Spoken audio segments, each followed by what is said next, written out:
At 18 years old, Hadley Vance walked out of a group home in Charlotte with $41 in her pocket, a garbage bag full of clothes, and the certain knowledge that nobody in this world was waiting for her.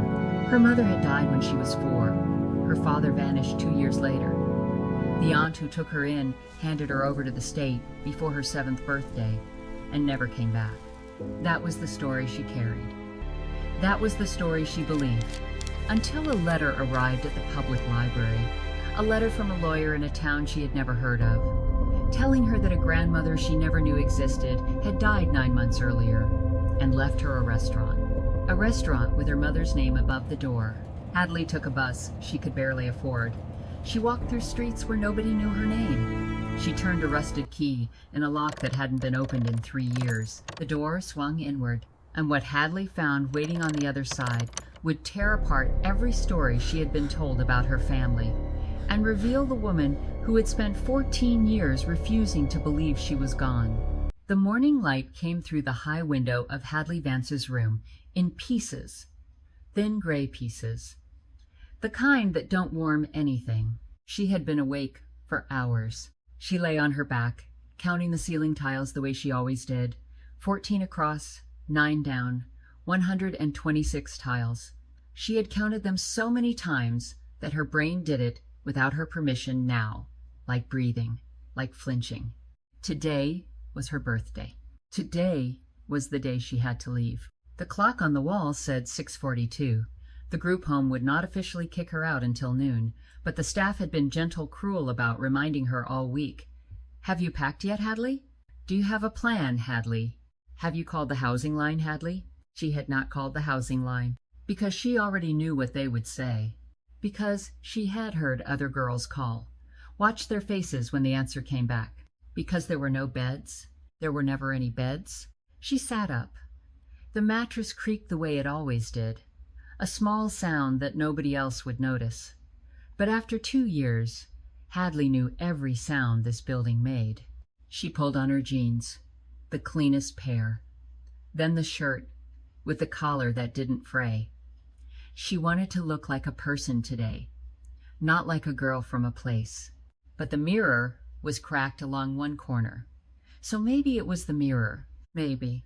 She packed. It did not take long. 3 shirts, 2 pairs of jeans, underwear, a toothbrush with a head bent slightly, her library card, a paperback copy of a book she had been carrying since she was 12.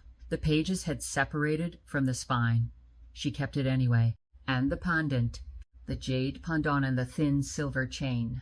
She lifted it from the windowsill where it had spent the night. The stone was cool against her skin and slightly cracked along one edge. A foster mother named Mrs. Reeves had given it to her when she was 10.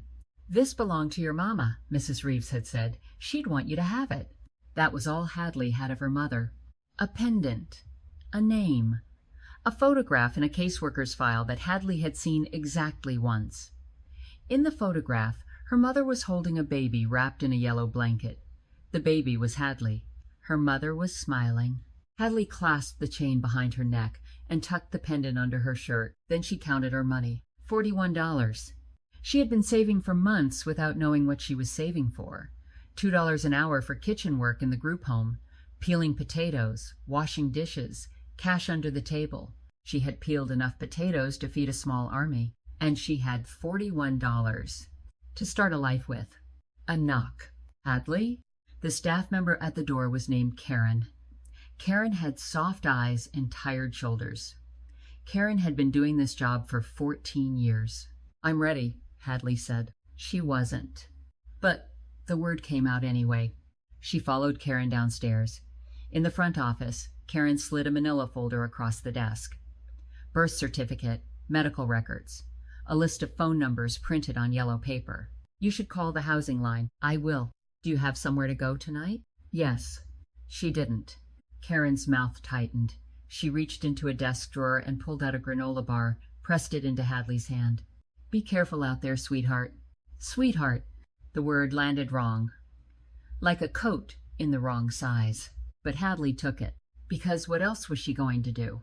She walked out the front door at 7:19 on a March morning that couldn't decide what it wanted to be. The air was cold, the sun was out. A car passed on the street with country music spilling out the windows. She stood on the sidewalk with her garbage bag in one hand and her backpack on her broken strap shoulder. Not homeless yet, but close. She walked 6 blocks to the public library. The library opened at 9. It was 7:30.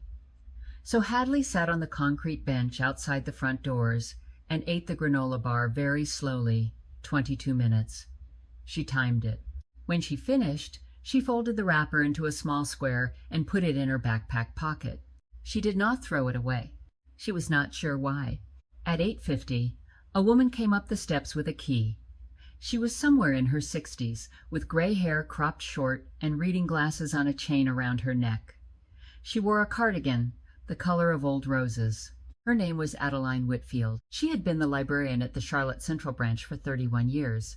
She saw Hadley on the bench. Then she saw the garbage bag. Her face did the small, careful thing that adults do when they have understood something they wish they hadn't. Hadley.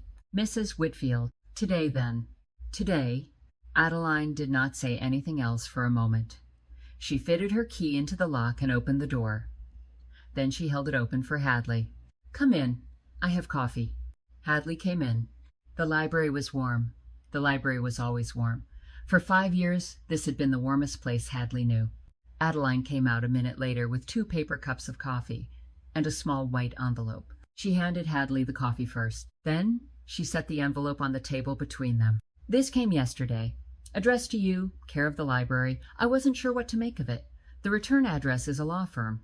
Hadley picked up the envelope. It was heavier than it looked. The return address read Mercer and Hayworth, attorneys at law, Cedar Falls, North Carolina. She had never heard of Cedar Falls. She did not know anyone named Mercer. She did not know anyone, period.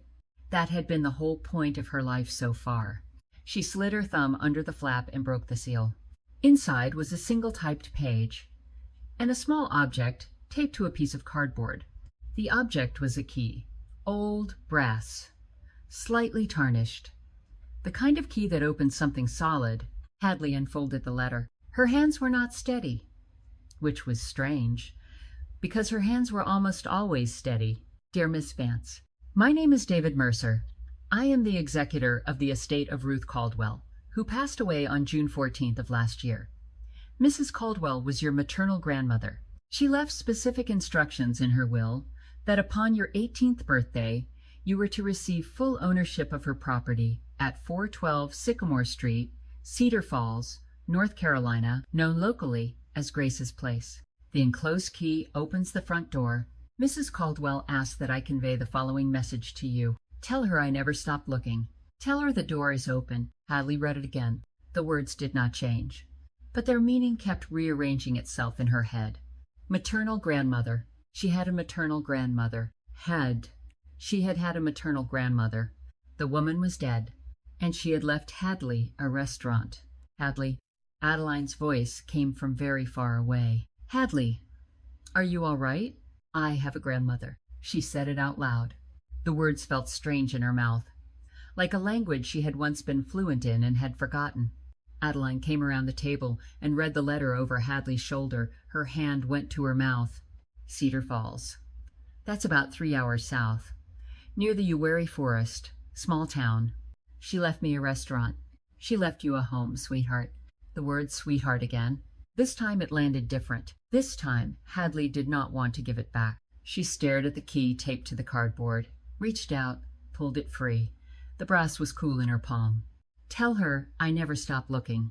Tell her the door is open. The words pressed against something in Hadley's chest that she had spent years training not to feel. I need to get to Cedar Falls, she said. Today? No. Adeline did not argue. Adeline had worked with system kids for 31 years. Adeline knew when a girl had decided something, and when a girl had been decided upon. She drove Hadley to the Greyhound station. She bought the ticket herself. Hadley tried to refuse. Adeline pressed the ticket into her hand and closed her fingers around it. You can pay me back when you're settled. I might not get settled.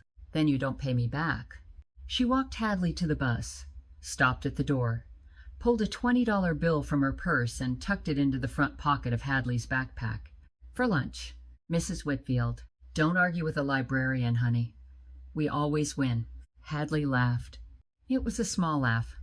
A surprise laugh, the kind that gets out before you remember not to let it. She climbed onto the bus. She found a seat by the window. She put her garbage bag on the seat beside her and her backpack between her feet. She watched Adeline stand on the curb until the bus pulled out of the station and turned onto the highway, and the woman in the rose-colored cardigan disappeared from view. Then Hadley took the key out of her pocket and held it in her palm. For 3 hours she held it. She did not put it down once. The bus pulled into Cedar Falls just after 2 in the afternoon. The stop wasn't a station. It was a wooden bench and a sign on the shoulder of the main road. Hadley stepped off into a town that looked like it had been waiting for her without knowing it. Brick storefronts. Pickup trucks angled along the curb. A diner with a hand-painted sign that read, O'Sullivan's. A church with a white steeple at the far end of the street. Quiet. The whole town was quiet. She walked. She had the address from the letter. A woman coming out of the post office pointed her in the right direction. 2 blocks down. Take a left. You can't miss it, honey. Honey. She had been called honey 3 times in one day. She wasn't sure what to do with that yet. She found the building on the corner of Sycamore and Main. A single-story brick building with a wide front window, painted sign above the door in faded green letters. Grace's place. Hadley stopped on the sidewalk. She stood there for a long time. The building was old but not ruined. The brickwork was clean. The window glass was intact. The concrete step in front of the door had been swept recently. Her dead mother's name was painted above a door, in a town she had never been to, by a dead grandmother she had never met, for a restaurant that was now hers. She pulled the key from her pocket, climbed the single step, fitted the brass into the lock. It resisted. She turned harder. Something gave. Heavy. Final. The door swung inward. The smell hit her first. Lemon oil and old wood, with the faintest ghost of spices long since faded. Cumin. Garlic. Something sweet she couldn't name. A memory of cooking. More than cooking itself. She stepped inside. Late afternoon, light slanted through the front window. Long gold rectangles across the floor. The dining room was small, maybe 10 tables, each covered with a white tablecloth, protected by clear plastic. Everything was clean, not just preserved, maintained. No cobwebs, no dust on the tables. The floor had been mopped. Recently. She could smell the soap.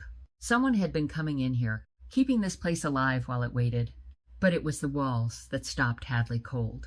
Every wall was covered in framed photographs, dozens of them, and in photograph after photograph, the same face looked back at her. A young woman with dark hair and a wide smile. In Hadley's exact jawline, in Hadley's exact eyes, her mother, Grace, at 18 years old, at 20, standing in front of this very building on what must have been opening day. Grace in a graduation cap and gown. Grace on a porch railing with a guitar. Grace stirring something in a massive pot. Flour on her nose. Grace. Grace. Grace.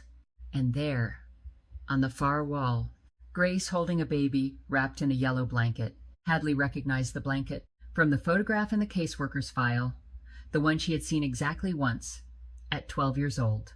That baby was her. Hadley's legs went soft. She grabbed the edge of the counter and held on. She walked along the walls slowly, studying each photograph. She reached the end of the counter, where the photographs stopped and a clean stretch of wall began. There, pinned to a small corkboard, a handwritten note on yellow paper. This wall is for Hadley.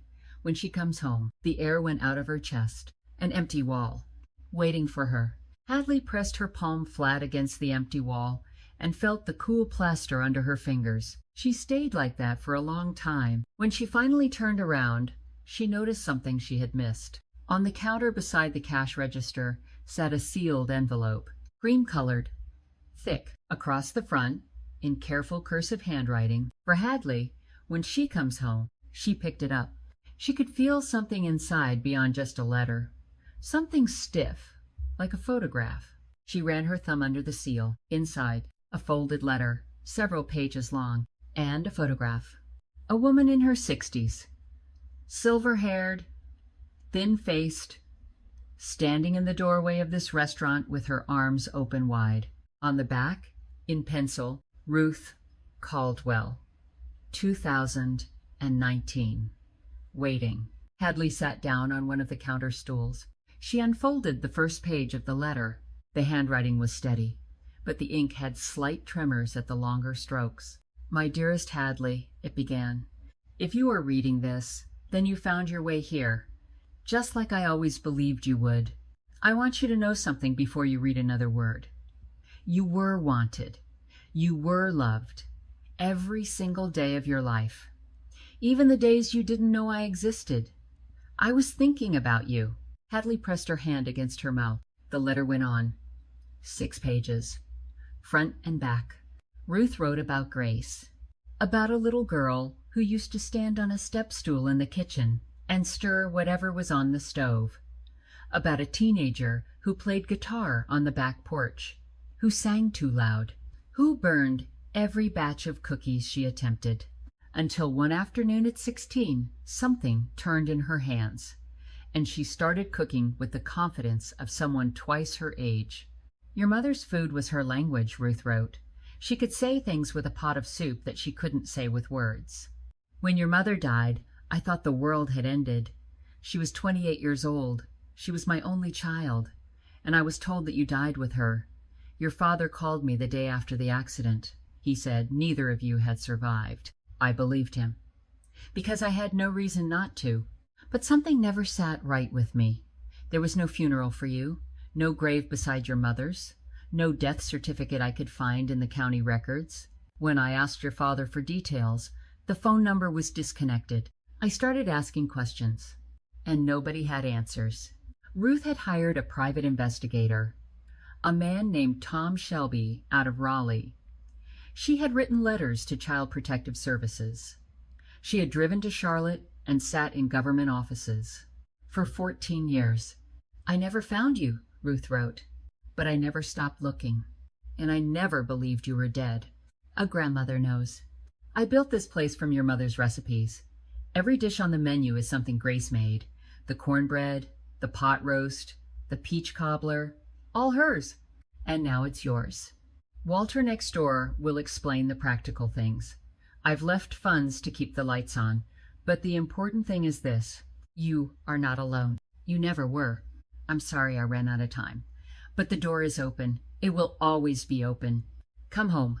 Hadley folded the letter and held it against her chest. The restaurant was quiet. Through the front window, the late afternoon light was turning gold. She had been told she was unwanted, that her mother's family had no interest in her, and instead, there had been a woman in this town, spending every spare dollar on private investigators, building a restaurant out of her dead daughter's recipes, leaving a wall blank for photographs of a granddaughter the world said was gone. For 14 years. A knock at the front door made her jump. She walked back through the dining room. Through the glass, she could see a man on the step, old, maybe late 70s. White hair, a face that looked like it had been carved from hardwood, canvas jacket, heavy boots. His eyes, deep set, dark, fixed on her face with an expression she could not read. She opened the door. He did not speak for a moment. He just looked at her. "Ben, you look like her." His voice was rough. "You look just like Grace." "Who are you?" "Walter Briggs. I own the hardware store next door. Retired now." "A pause. I've been keeping an eye on this place. Ruth told me you'd come. I promised her I'd be here when you did." Hadley stepped aside. Walter came in. He sat down on a counter stool, third from the left, the way a man sits down in a chair that has held him 1,000 times. "Are you hungry?" The question caught her sideways. "What? Hungry? When did you last eat?" She thought about the granola bar at 7:19. "This morning, sort of." Walter stood up. "Kitchen works. Gas is on. Water's on. There should be dry goods in the pantry." Ruth kept the staples stocked. He moved toward the door. "I'll be back in 20 minutes." He left before she could object. She stood alone in the restaurant. Then she walked back into the kitchen, opened the pantry, found cornmeal, buttermilk, eggs that Walter had clearly been restocking. She pulled down a cast iron skillet. Her hands remembered motions her mind had almost forgotten. She put the skillet in the oven to heat. She mixed the batter. She slid the pan in. Set a timer. The smell reached the dining room within 5 minutes. Walter came back carrying a paper bag. He set it on the counter without a word. 2 jars of homemade blackberry jam, a tub of butter, a carton of sweet tea. He sat down at the counter and waited. When the timer went off, Hadley pulled the cornbread from the oven, golden on top, slightly dark around the edges. She cut a wedge, set it on a plate, slid it across the counter. Walter did not speak. He broke the wedge in half, spread butter on one piece, took a bite. Then he closed his eyes and sat very still. When he opened them, they were wet. "That's her," he said. "That's Ruth." They ate in silence until the pan was empty. Walter stood up slowly. "There's an office." Through the door behind the kitchen. Ruth spent a lot of time in there, especially toward the end. You should see it. Hadley followed him. The office was small. A desk, a filing cabinet, a bookshelf, a single window that looked out on the back alley. The desk was covered in papers, neatly organized into stacks, secured with rubber bands. Walter stood in the doorway. "I'll leave you to it. But Hadley," she looked at him, "home isn't where they keep you. It's where someone kept a place for you." He nodded once and left. Hadley sat down at Ruth's desk. She opened the first folder. Private Investigator Reports, dated 14 years ago. Letters to the Department of Social Services. Form letters that came back. Copies of requests filed with family courts in 4 counties. All denied or unanswered. 14 years of paper. At the bottom of the last folder, Hadley found it. A single sheet. Photocopy, partially faded. A death certificate. The name on it, Hadley Grace Vance. Date of death, the same day as Grace's accident. Filed by Travis Vance. Her father. Hadley stared at the document. Her own name. Declared dead at age 4 by a man who had then left her with his sister and vanished. He had killed her on paper. The death certificate shook in her hands. She set it down carefully on the desk, pressed the edges flat. 14 years. Ruth had spent 14 years fighting a lie written on this piece of paper. Hadley put her head down on the desk, and for the first time in years, she let herself cry, quietly. Outside, the sun was setting over Cedar Falls. The streetlights came on along Sycamore Street, and inside the restaurant her dead grandmother had built for her. Hadley Vance sat in the silence and began to understand that somewhere in this town there was still a door open for her, even if the woman who had opened it was no longer there to welcome her through. Hadley did not sleep that night. She sat at Ruth's desk until the light from the window faded to black, and then she sat in the dark. Sometime after midnight, she moved to the dining room. She sat in one of the wooden chairs and pulled her knees to her chest. The streetlight outside threw a pale rectangle across the floor. Hadley sat in it, like it was warmth. She thought about her father, the man who had driven away when she was 6. She had spent years hating him for leaving. Now she understood. That leaving was the smallest thing he had done. He had called Ruth. He had told her that Hadley was dead. And then he had filed a piece of paper that turned the lie into something official. He had not just abandoned his daughter, he had erased her. And Caroline had known. Hadley's aunt, the woman who had kept her for 11 months before surrendering her to the state, had known the lie existed and never corrected it. She cried in the dark, quietly. With the discipline of someone who had learned in group homes that noise meant attention. When the sky outside the window began to lighten, she wiped her face and stood up, walked to the kitchen, splashed cold water on her face. The front door opened just after 7. She did not move. She already knew who it was. Walter came through the dining room carrying 2 paper cups and a small brown bag. He set them on the counter. "Coffee. It's black. Didn't know how you take it. There's sugar in the bag." Hadley sat at the counter. The coffee was hot. The coffee was strong. "He told her I was dead. I know. He filed a death certificate with my name on it." Walter nodded slowly. "Ruth showed me that document 6 years ago. She'd gotten a copy through one of her court filings. She sat right where you're sitting, and she said, 'Walter, someone forged my granddaughter's death.' What did you tell her?" "I told her to take it to a lawyer." "She did?" "She did. The lawyer said it would take years to untangle. And even if she proved the certificate was false, there was no guarantee the state would help her find a living child in the foster system. But she kept looking. She kept looking. For a girl the world told her was dead. They sat in silence for a while. "Tell me about her," Hadley said. Walter set his cup down. Ruth was stubborn. That's the first thing you need to know. Most stubborn woman I ever met. When she decided something was true, no amount of evidence was going to change her mind. How did she start the restaurant? After Grace died, Ruth fell apart, stopped going out, stopped answering her phone. I'd check on her every few days. She'd be sitting in her kitchen surrounded by Grace's recipe cards, just reading them over and over. Then one morning, she came into my store and said, "Walter, I need to rent the building next door." And she cooked Grace's recipes, every single one. Took her a year to get them right. Grace never wrote anything down properly. She'd scribble some flour and cook until it smelled right. Ruth had to stand in that kitchen and make every dish dozens of times until she could taste her daughter in it. Walter paused. His voice dropped. She didn't cook to fill the restaurant. She cooked so the smell would carry, so wherever you were, some part of you might remember. Hadley looked at the photographs on the wall. Was the restaurant busy? Packed. Every lunch, every dinner. Ruth ran this place for 12 years. She was here 6 days a week, open to close, knew every regular by name, knew who was having a hard time, and she'd slide an extra piece of cobbler onto their plate without saying anything about it. When did she get sick? Walter's jaw tightened. About 4 years ago. Pancreatic cancer. By the time they found it, there wasn't much to do. She kept cooking for as long as she could. When she couldn't stand at the stove anymore, she sat in the office and directed me. And then she closed. 3 years ago, this past January, she called me over and said, "Walter, I can't do this anymore, but don't you dare let this building fall apart. She's coming." Walter looked at the counter. I told her I'd take care of it. And I did. Hadley finished her coffee. She looked around the dining room. "I need to do something," she said. "Like what?" "I don't know. Something with my hands." Walter studied her for a moment. Then he stood up. "Cleaning supplies in the back closet. Mop, bucket, rags. The floors are due." He left her to it. Hadley filled a bucket with hot water and soap and started mopping.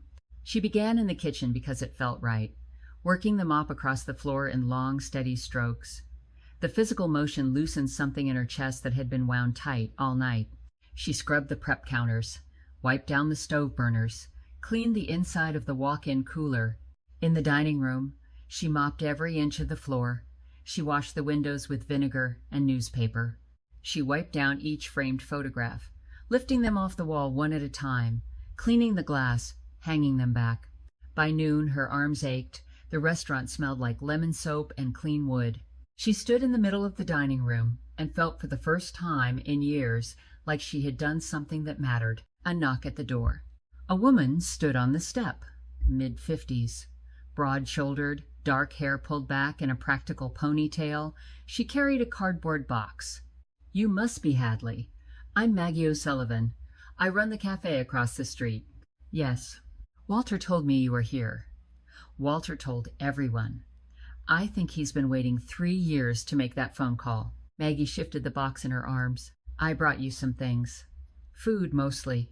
Some cleaning supplies." Hadley took the box. Inside, containers of soup, a loaf of bread, apples, a bag of potatoes, dish soap, sponges. At the bottom, a folded dish towel with a note pinned to it. Ruth would be proud. "Welcome home." "Thank you," Hadley said. Her voice cracked on the second word. Maggie stepped inside. "You've been busy. This place looks good." She ran her hand along the counter. "I used to eat here twice a week." She paused. "Listen, Hadley, I know you just got here, and you're probably overwhelmed, but this town cared about Ruth, and they're going to care about you. Give them a chance." She left as easily as she had arrived. The next visitor came at 3, a knock that was softer than Walter's. Hadley opened the door. A man stood on the step in a black-collared shirt and gray slacks. Late 60s, tall, silver hair combed back.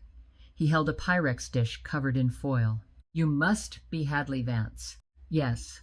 "James Whitmore. I'm the pastor at First Methodist down the street. Your grandmother sat in the third pew on the right for 26 years. 26 years. 26 years. He held out the dish. "Banana bread. Made it myself. Ruth taught me how. She said a pastor who can't bake is a pastor who'll never visit the same widow twice." Hadley took the dish.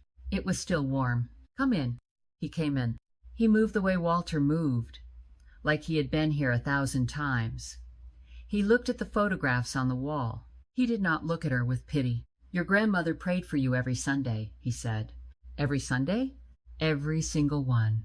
For 14 years she lit a candle, the little white kind we keep in the back. She'd light it after the service, set it on the windowsill by the side door, and she'd say, 'This one is for Hadley,' wherever she is." Hadley sat down on a counter stool because her legs were not going to keep working. "Did you believe her?" Pastor Whitmore sat down on the stool beside her. "I'll tell you the truth, Hadley. There were years I wondered. There were years I thought she was carrying a hope that was going to break her. But I never told her that, because Ruth Caldwell was not a woman who needed my permission to believe in something. She believed enough for both of us." He paused. "And last summer, when she was dying, she said something to me. From her hospital bed. She said, 'James, I'm not afraid to die. I'm only afraid she'll come back and the door will be locked.'" He looked at the front door. "I promised her the door would not be locked." Pastor Whitmore stood up, set his hand briefly on her shoulder. "You come to service Sunday if you want. Or don't." Ruth wouldn't have minded either way. He let himself out. That night, Hadley went back to the office. She opened the filing cabinet. The third drawer held something she had not expected. A journal. Black leather cover. Worn soft at the edges. A ribbon bookmark. The first entry was 14 years ago. Started looking for Hadley today. Called Tom and asked him to search the foster care records in Mecklenburg County. He said it could take months. I told him I had years. The journal was a record of Ruth's search written in the margins of her daily life. "Peach cobbler recipe finally right. Grace would have added more cinnamon," Tom called. "No records in Mecklenburg. Trying Cabarrus County next." A woman came in today with her granddaughter. The little girl sat at the counter and ate cornbread with jam. I went into the kitchen and cried for 10 minutes. Hadley read for an hour. Then she came to an entry from 9 years ago. She read it. Read it again. "A man came to the restaurant today asking about Grace. Tall, mid-40s, sunglasses on indoors. He stood at the counter and asked when Grace had died, like he didn't know. He didn't give a name. But I knew. The shape of his shoulders. The way he wouldn't look at the photographs. It was Travis. He came to see if I was still here, if I was still looking. I told him to leave." Hadley closed the journal. Her father had come back once, years ago, not to find her, to check whether the woman who had been searching for his dead daughter was still searching. She thought about how easy it would have been for him to say, "Mrs. Caldwell, your granddaughter is alive." He had stood 10 feet from this counter, and he had said nothing. She went to bed in the small room behind the office. She did not sleep, but she did not cry either. Something in her had moved past crying, into something quieter and harder. The next morning she opened the recipe binder at the prep counter and started reading from the first page. She read for 2 hours. Then she got up and began to cook. Not for anyone, just to do it. Walter arrived at noon. He sat at the counter. "You're cooking." "I'm cooking." "For who?" "For me." "Right now." He nodded. "That's how Ruth started, after Grace died. Just cooking. For nobody." Hadley wiped her hands on a dish towel. "Vita." "Yes. I want to open this restaurant again." He looked at her for a long moment. "You know how to cook." "I know enough. Running a restaurant is more than cooking." "I know. You're 18 years old." "I know that too." Walter rubbed the back of his neck. A slow smile spread across his face. "Ruth said you'd be stubborn." "She said that." "She said if that girl is anything like her mother, she'll walk in and start cooking before the door swings shut behind her. Will you help me?" "I promised Ruth I'd be here when you came. I didn't put a time limit on that promise." Hadley nodded. "There's one more thing. I need to find my aunt." Walter's expression shifted. "Caroline." She's the one who knew the death certificate was fake and never said anything. Walter was quiet. I need to hear her say it, out loud. The lawyer called back the next evening with Caroline's phone number.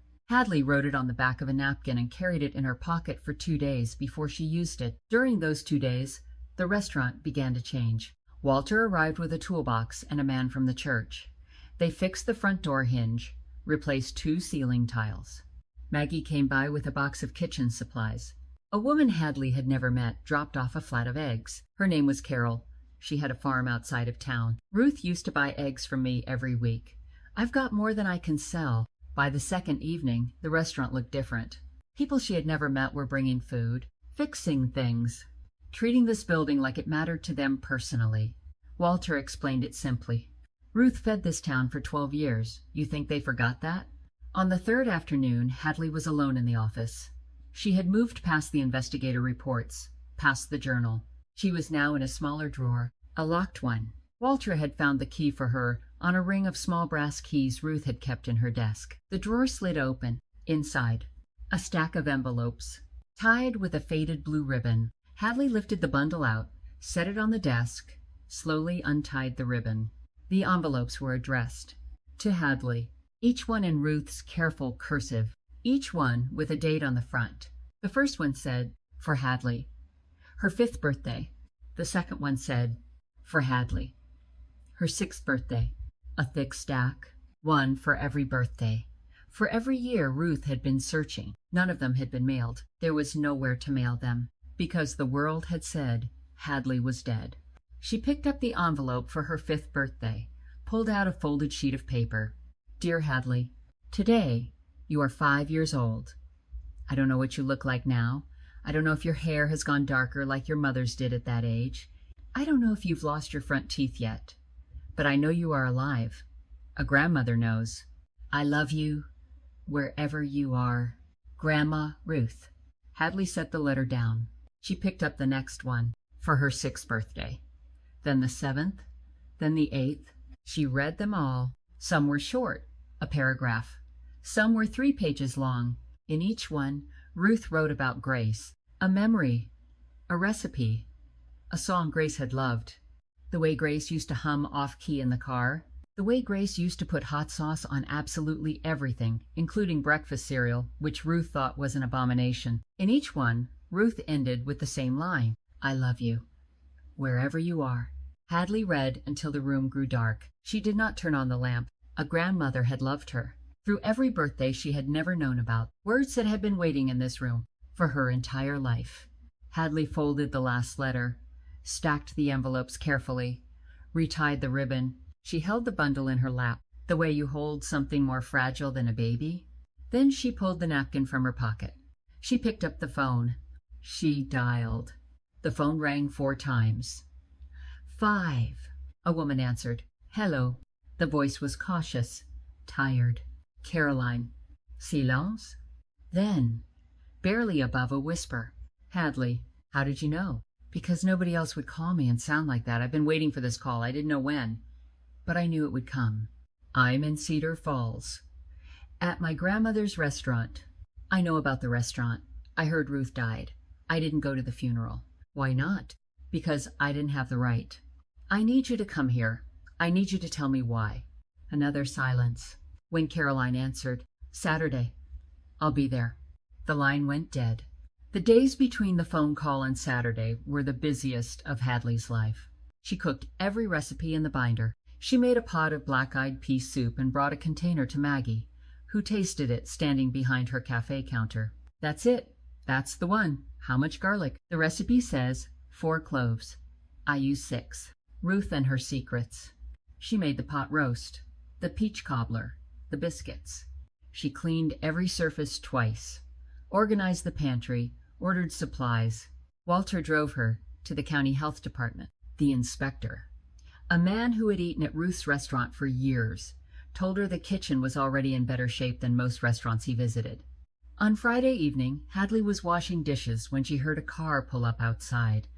It was too early for Caroline. She dried her hands and went to the front window. Amoda sat and sat at the curb. The woman behind the wheel sat still for a long time before she opened the door. Caroline Vance was smaller than Hadley had imagined. Late 40s.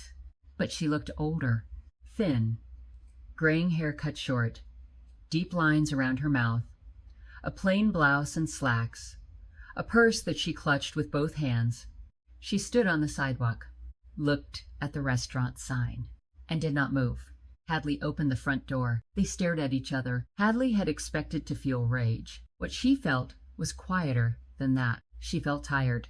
She felt like she was looking at someone who was already punishing herself more than Hadley ever could. You came early. I couldn't sleep. Caroline's eyes moved from Hadley's face to the restaurant behind her and back. You look like Grace. Everyone tells me. Come in.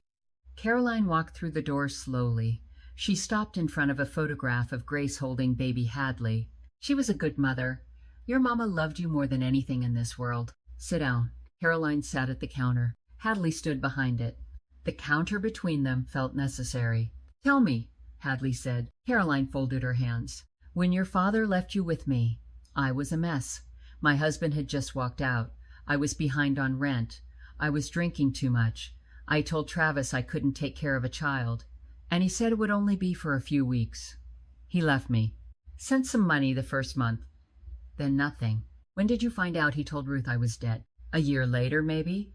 Through people. By then, you were already in the system. And you said nothing.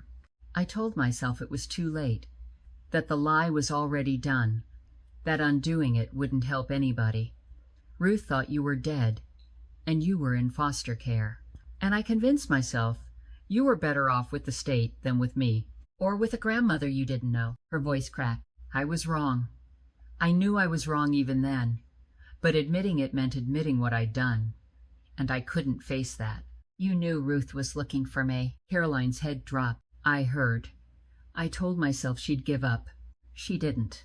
No, she didn't. I wasn't strong enough to keep you, and I wasn't brave enough to tell the truth. Those are different kinds of wrong, but they're both mine. Hadley looked at this woman, this small broken woman, sitting on a stool in a dead woman's restaurant. Caroline was not a villain. She was a person who had been handed something she could not carry, and had set it down, and spent every day since knowing she should have tried harder. Hadley did not forgive her, but she did not send her away. Are you hungry? Caroline looked up. What? I'm going to cook. You can stay if you want. Caroline nodded. She did not trust herself to speak. Hadley went into the kitchen. After 10 minutes, Caroline appeared in the kitchen doorway. She stood there uncertain until Hadley pointed at a cutting board and a pile of carrots. Peel those. Caroline picked up the peeler. They worked side by side in silence. After a while, Caroline spoke. Grace used to hum when she cooked. Did anyone ever tell you that? No. She'd hum the same 3 songs over and over. Church hymns, mostly. She couldn't carry a tune to save her life. What else? She burned everything when she started. Toast, eggs, rice. Your grandmother almost banned her from the kitchen. Then one day something changed.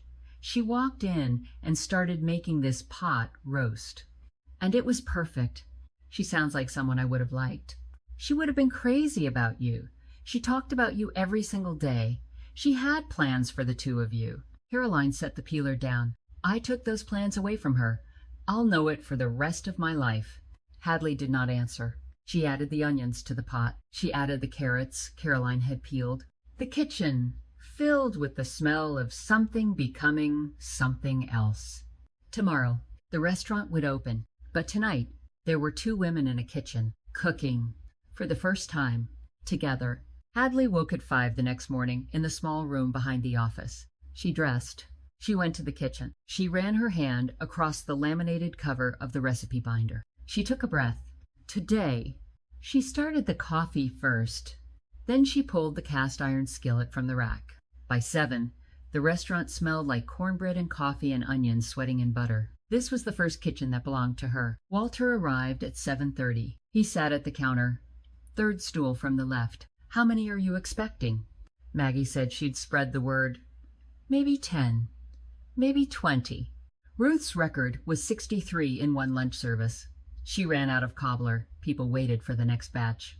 Hadley smiled. Small, tired, but real. I'm not making 4 cobblers. You'll make what you need to make. Maggie arrived at 8 with a tablecloth. The two of them worked without talking much, moving around each other with an ease that surprised Hadley. I called a few people. Don't be shocked if more show up than you planned for. At 10:30, Caroline's car pulled up outside. She had put on lipstick. Small efforts from a woman who was not sure she deserved to be here. There's an apron on the hook by the kitchen door. Caroline put on the apron. She went to the kitchen and waited for instructions. Hadley told her to slice bread. Caroline did it carefully. The way someone works when they know they are being given a chance they have not earned. At 10:45, another car pulled up. A small green set in. An older woman stepped out. She moved slowly, carefully, the way women in their 70s move when they want their dignity to outpace their joints. She held a small wooden box in her hands. She walked up to the front door. Hadley opened it. The woman was tall, or had been once. Her shoulders had folded slightly with age, but the bones of her face still held a kind of quiet authority. Navy blue dress, small white collar, a simple gold cross on a chain. Are you Hadley? Yes. I'm Eleanor Hartwell. I was your grandmother's best friend for 41 years. Hadley stepped back. Come in. Eleanor stopped just inside the doorway. She looked at the photographs on the wall. She kept changing the order every few months.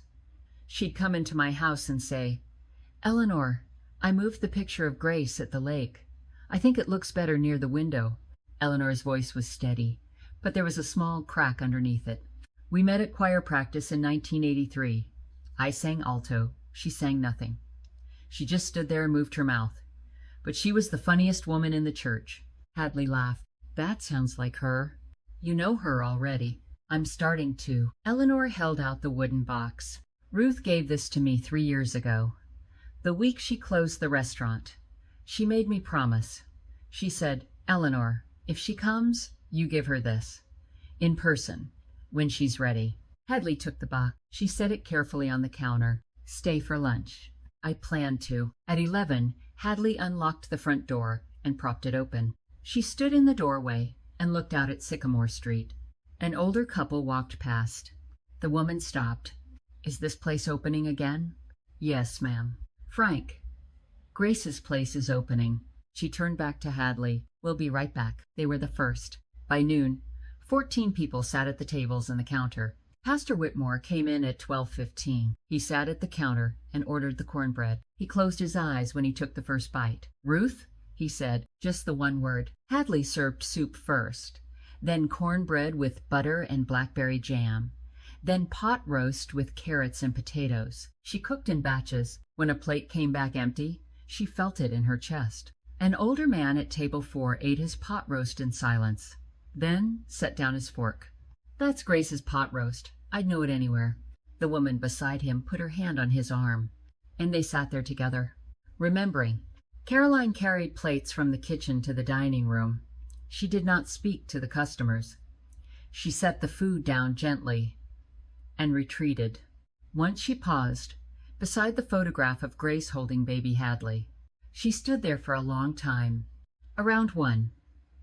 Eleanor stood up from her table. She walked to the counter. She picked up the wooden box. She brought it back to her table. She nodded at Hadley. Hadley wiped her hands on her apron, came out from behind the counter, sat down across from Eleanor. The whole restaurant did not stop, but something quieted. Open it. Hadley unlatched the brass clasp. She lifted the lid. Inside, on a small square of white velvet, a ring, gold, simple, a thin band, a single small stone, a diamond, but not a flashy one, the kind of diamond bought by a young man with not much money and a lot of certainty. What is it? It was your mother's. Grace's wedding ring. Eleanor's voice was steady. Ruth found it after the accident. The hospital gave it to her with the rest of Grace's things. She wore it on a chain around her neck for years.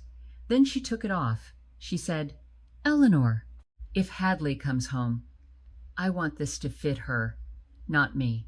Eleanor's hands folded on the table. She gave it to me 3 years ago. When she got too sick to keep things straight, she said, you keep it, And when she comes, you give it to her, and you tell her her mother loved her, and her grandmother loved her, and the ring is for her. Whichever way she chooses to wear it. Hadley reached into the box. Her hand was shaking. She lifted the ring out. It caught the light from the front window.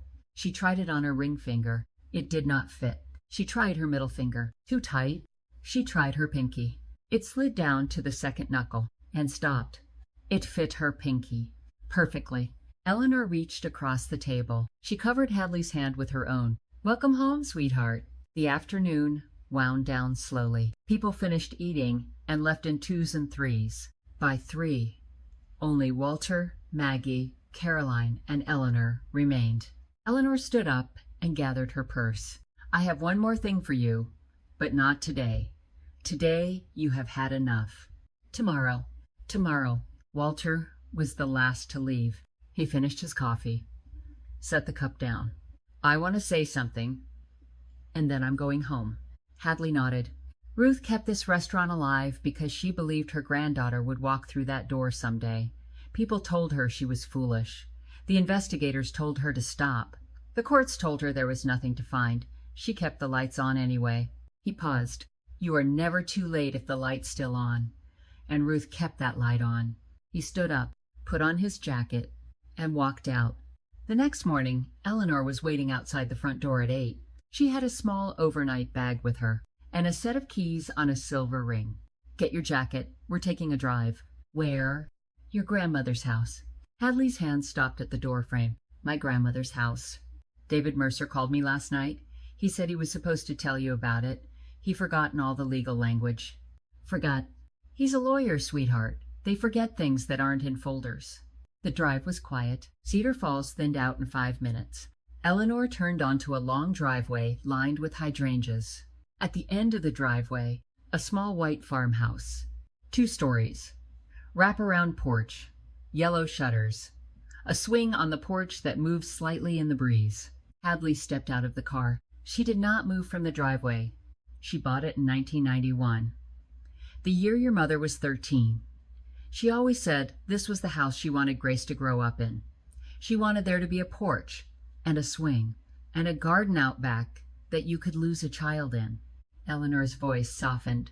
After Grace died, Ruth couldn't sleep upstairs anymore. She moved her bed to the living room. She used the upstairs only twice that I know of. For what? For getting it ready. They walked to the porch. Eleanor unlocked the front door. The house smelled like cedar and old paper, and faintly, lavender. Hadley stepped inside. A living room to the right with a faded floral couch and a rocking chair near the window. A kitchen at the back with yellow curtains and a small wooden table set for 2. Always set for 2. Hadley climbed the stairs. At the top, 3 doors. She moved past the bathroom, past Ruth's bedroom. She opened the 3rd door. She stopped. The 3rd room was a bedroom for a girl. The walls were painted a soft, pale yellow. A twin bed sat against the far wall, with a quilt folded at the foot, white cotton sheets, a pillow. The curtains were white, with small embroidered sunflowers. There was a desk under the window, a small lamp, a wooden chair, a bookshelf on the right wall, lined, top to bottom, with books. Children's books on the bottom shelves, picture books, then chapter books, then a few young adult novels, then poetry, then a book about how to make a budget on your first apartment. The books were in order, by age, by year. Hadley walked to the bookshelf. She lifted the first book off the bottom shelf, a picture book about a bear who could not find his mother. She opened the front cover. Inside, in Ruth's careful cursive, "Bought for Hadley on her 5th birthday. The bookstore lady asked if it was a gift. I said yes." The next book, for her 6th birthday, for her 7th, for her 8th, for every single year. Books bought, inscribed, shelved. For a child who had not been here to read them. Hadley sat down on the floor. She put her hand on her chest, to remind her chest how to breathe. Eleanor stood in the doorway. She made the bed every Sunday, every single Sunday after church. She would come here, take the sheets off, wash them, iron them, Make the bed again, with fresh sheets, she said. I want it to smell good when she comes. Hadley sat on the floor in the middle of the room, and she let herself cry. She did not try to be quiet this time. Eleanor came in. She sat on the floor beside Hadley. She put her hand on Hadley's back and kept it there for a long time. 3 months passed. They passed faster than Hadley expected. Grace's place opened 5 days a week.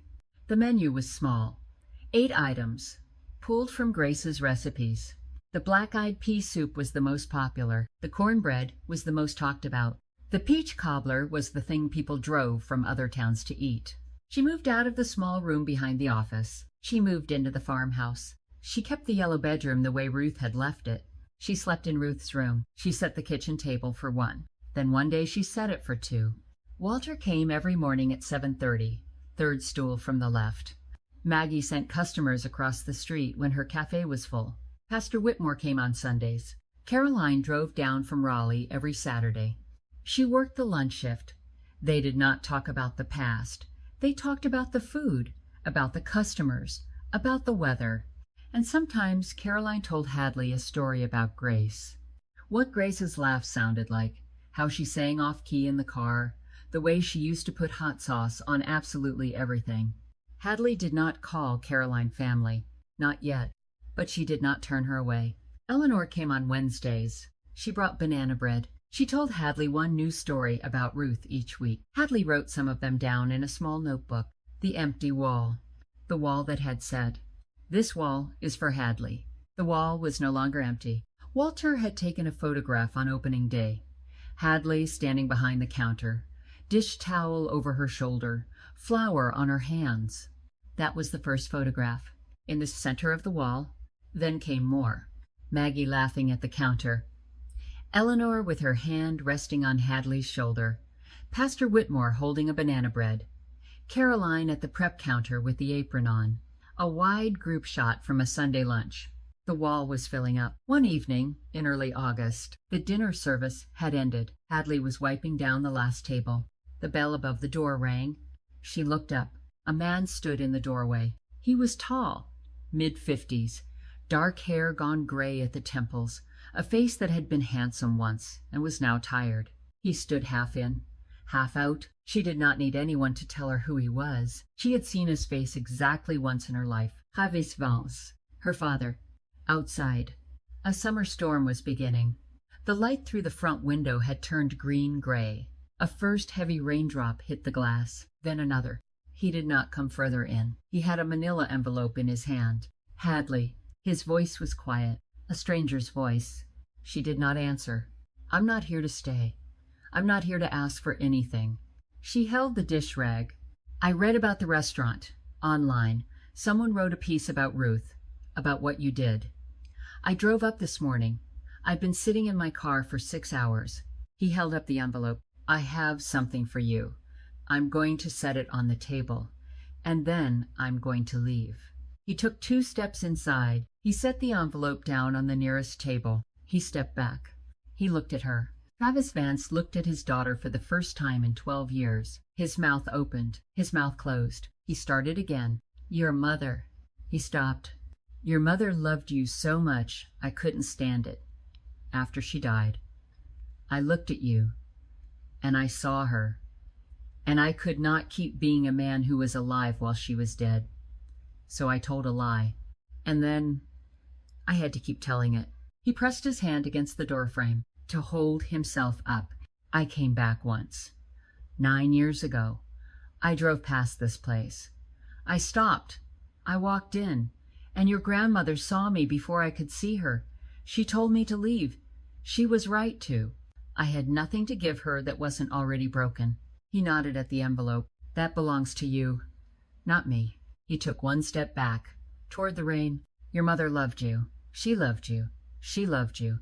I needed you to know." He stepped backward through the door, into the storm. Hadley did not move. She watched him cross the sidewalk. She watched him look back. Once, she did not call after him. He got into a car at the corner. He drove away. She walked to the table. She picked up the envelope. It was warm from being held against him. She sat down. She opened it. Inside, a single photograph, a hospital photograph. A young woman in a hospital bed, her hair stuck to her forehead with sweat, a newborn in her arms. Hadley had never seen this photograph. This was not the yellow blanket photo. This was earlier, hours earlier, the very first picture of her life, taken before they had even wrapped her in the blanket she would later be photographed in. Grace was looking at the baby, not at the camera. She was looking at the baby with a smile so wide and so tired and so true that Hadley had to set the photograph face down on the table for a moment, just to breathe. She turned the photograph over. On the back, in her mother's handwriting, Hadley Grace Vance, 5 hours old. The best thing I have ever done. May 14th, 5:47 in the morning. I love you, Mama. Hadley pressed the photograph against her chest. Outside, the storm kept going. Inside, a girl held the first picture of herself, taken by hands that had loved her. She did not chase her father. She did not call him back. She did not know if she would ever see him again. She did not know if she wanted to, but she stood up. She walked to her wall. She used a small frame Eleanor had given her last month. She slid the hospital photograph into it. She hung it on the wall. The first picture of her life took its place among the pictures of the family that had built itself around her. 3 weeks later, a Tuesday afternoon, the lunch rush had ended. The bell above the door rang. Hadley looked up. A girl stood in the doorway. 16, maybe. Thin, wearing a jacket too light for the weather. She stood just inside the door. She looked around with the wide, careful eyes of someone assessing whether a place was safe. Hadley recognized that look instantly. The girl did not sit down. She stood near the door. Hadley came out from behind the counter. You hungry? The girl nodded. Sit wherever you want. The girl chose the stool at the far end of the counter, the one closest to the door. Hadley brought her a bowl of soup, a thick square of cornbread, a glass of sweet tea. She set it down without ceremony. She went back to the kitchen. She did not hover. She did not ask questions. She had been that girl enough times to know what you need first is food, and what you need second is to be left alone to eat it. The girl ate everything. When the bowl was empty, Hadley refilled it without being asked. Hadley sat down on the stool beside her. What's your name? Tessa. Tessa Monroe. I'm from Ashboro. I'm staying with my cousin. But she's not home much. Hadley looked at this girl, this child, a kid who needed someone to leave a door open. I'm going to need help around here. Washing dishes, sweeping floors. Can't pay much yet. But you get fed. Tessa's eyes widened. You serious? I'm serious. I can wash dishes? Good. Come by Monday after school. Tessa left with a container of soup and half a loaf of cornbread wrapped in foil.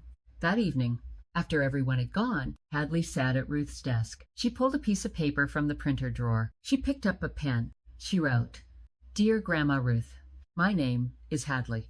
I am your granddaughter. I am sorry it took me so long to get here. The door was open. Just like you said, the recipes are in the binder. The photographs are on the wall. Walter is at the counter every morning. Maggie sends people across the street. Eleanor came on Wednesday with banana bread.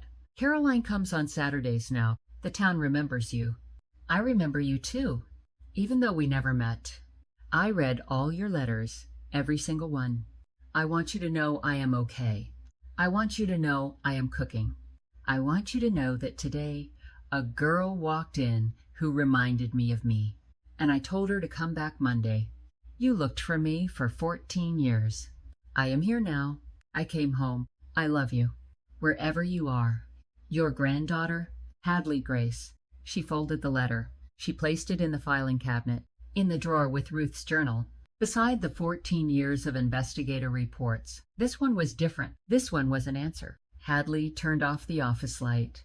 She walked through the kitchen and the dining room to the front door. Photographs of her mother lined the walls. Photographs of her chosen family filled the wall that had once been empty. The hospital photograph hung in the center. Hadley locked the front door from the inside. Same lock, same brass key. She walked to the small room at the back of the office. She kept 3 things on the windowsill there. She had not been able to move them yet. The jade pendant on the silver chain. The brass key Ruth had left her. Her mother's wedding ring on a thin gold chain. 3 small objects, From 3 women, across 3 generations, she lay down on the cot. In the morning, she would wake early, start the coffee, heat the skillet, open the front door. Walter would come at 7:30. The town would come after that. Tessa would come Monday after school. She had spent 18 years counting ceiling tiles in rooms that were never hers. She would not count them anymore. Hadley closed her eyes. The restaurant was quiet. The door was locked, but it was not closed. The light was on, and the light would stay on for whoever was still out there, walking through a town where nobody knew their name, holding a key, looking for somewhere to come home to.